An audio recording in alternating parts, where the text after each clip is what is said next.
Comment utiliser la vidéo dans Teams? Pour utiliser la vidéo, c'est très simple. Comme on l'a vu sur le dernier tuto, on va aller démarrer une conversation avec un collègue de travail. Donc je clique ici, vous voyez, sur l'onglet à gauche, Conversation. Et je vais aller démarrer une conversation avec Frédéric Guiraud. Vous voyez qu'ici, à gauche, c'est mon historique de conversation. Moi, j'ai déjà un historique de conversation avec Frédéric Guiraud. Je peux soit cliquer dessus directement, soit démarrer une nouvelle conversation en cliquant ici sur le petit stylo et je vais taper Frédéric Guiraud, je clique sur son nom et je peux commencer à communiquer avec lui. Pour cela, je vais cliquer sur les trois petits onglets, vous voyez ici, sur l'onglet caméra, ce qui veut dire que je veux démarrer une conversation vidéo avec Frédéric. Appel vidéo.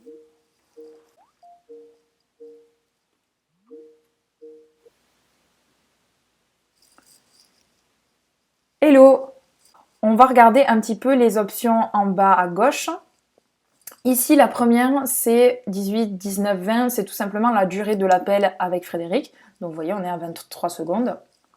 Ici, c'est l'icône caméra. C'est tout simplement pour désactiver votre caméra, désactiver votre webcam. Si vous cliquez dessus, Fred ne me voit plus. Il n'entend plus que ma voix avec le micro. Et en recliquant dessus, vous voyez, la caméra est barrée. Je réactive ma webcam. À côté, ici, vous avez l'icône, vous avez un petit micro. C'est exactement le même principe. Si vous cliquez dessus, votre micro est désactivé, donc Fred me voit, mais ne m'entend plus. Ce qui est très pratique quand vous avez par exemple un coup de téléphone ou que vous voulez tout simplement discuter avec quelqu'un à votre domicile. Pour réactiver le micro, vous cliquez, le micro n'est plus barré et vous êtes en train de discuter. Le troisième icône ici que vous voyez, c'est pour partager son écran. C'est très pratique parce que par exemple, si je veux montrer quelque chose à Frédéric, je n'ai qu'à lui partager mon écran. Donc je clique sur l'icône et là, vous voyez, il me propose écran numéro 1 ou la fenêtre. Moi, je vais lui partager mon écran de bureau. Donc je clique ici. Voilà. Donc il ne me voit plus, mais il voit bien évidemment mon ordinateur. Donc je reviens sur Teams. Fred aussi peut me demander de prendre le contrôle de mon ordinateur. Donc vous voyez, en haut, il y a marqué Frédéric Guiraud demande à prendre le contrôle de votre ordinateur. Donc autoriser, refuser, arrêter la présentation. Moi, je vais mettre autoriser. Je clique sur autoriser. Et vous voyez sur mon écran qu'il y a deux souris. Donc ici, à gauche, c'est la souris de Frédéric qui est en train de bouger.